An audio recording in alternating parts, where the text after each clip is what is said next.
Yes, I've lived in Singapore almost 70 years now. When I grew up, Singapore was still a poor developing country. Our per capita income when we became independent was $500, the same as Ghana in Africa. Either you can say the misfortune or the good fortune of being born in a very poor family in a poor Singapore.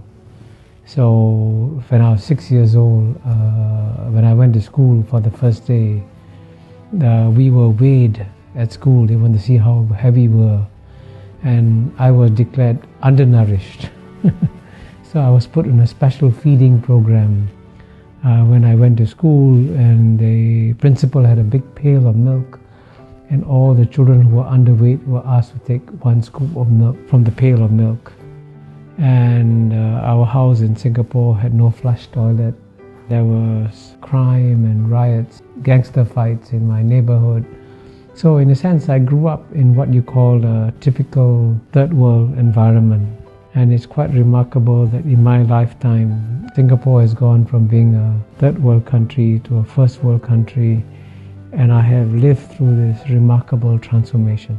I was Dean of the Lee Kuan Yew School of Public Policy for 13 years, from 2004 to 2017. And I would give every student who came to the Lee Kuan Yew School the same lecture. I said, I'm going to share with you the secret of Singapore's success free of charge. And I to tell the students that if you implement this secret formula, your country will succeed.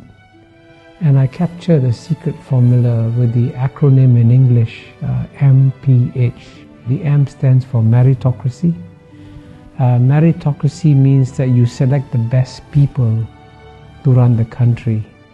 And what brings many countries down, especially in the third world, is that when it comes to selecting the finance minister or the economics minister, they will give their jobs to their brothers, their cousins, their uncles, their relatives, and not to the best people. And Singapore did the exact opposite. In Singapore, the jobs were given to the best people. And in the case of the Prime Minister, Mr. Lee Kuan Yew, Mr. Lee Hsien Loong, when he went to study in Cambridge University, he was the top student in the class, if not in the university. In fact, his professors were so impressed, they said, you should become a mathematician because you'll become a world-class mathematician. Then he went to study in another great university, the Harvard Kennedy School. And in that university, he's one of the few students to get an article published in a Tier 1 economics journal.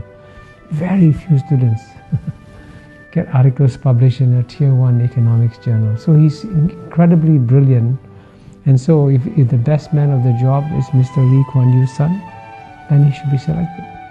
Not on the basis of the fact that he's a relative, but on the basis that he's the best person for the job.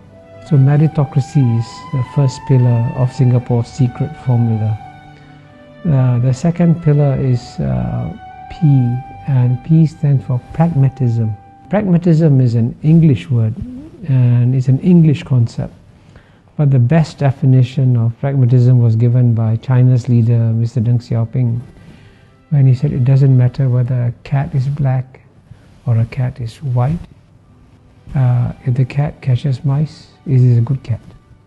So in the same way, it doesn't matter what your ideology is. If it works, you use it. So Singapore was very pragmatic. So it would take some policies that are capitalist and some policies that are socialist, and it would mix them up. And that's what pragmatism is about. You're not bound by any ideology. But the third pillar, the H is of course the hardest to achieve, because H stands for honesty. And indeed, what has brought most third world countries down and what has led to their failures in development has been corruption. And so Mr. Lee Kuan Yew, after he became Prime Minister, made it a point to punish not the junior people, but the very senior people. So when a deputy minister went on holiday with his friend, a businessman, when he came back, he was arrested. And so he said, why am I being arrested? He says, you went on a holiday with the businessman, he paid all your expenses, that's corruption. You go to jail. So when a deputy minister is sent to jail, then everybody says, oops, I got to be careful, I can also go to jail. So that honesty factor is one critical reason why Singapore has been exceptionally successful.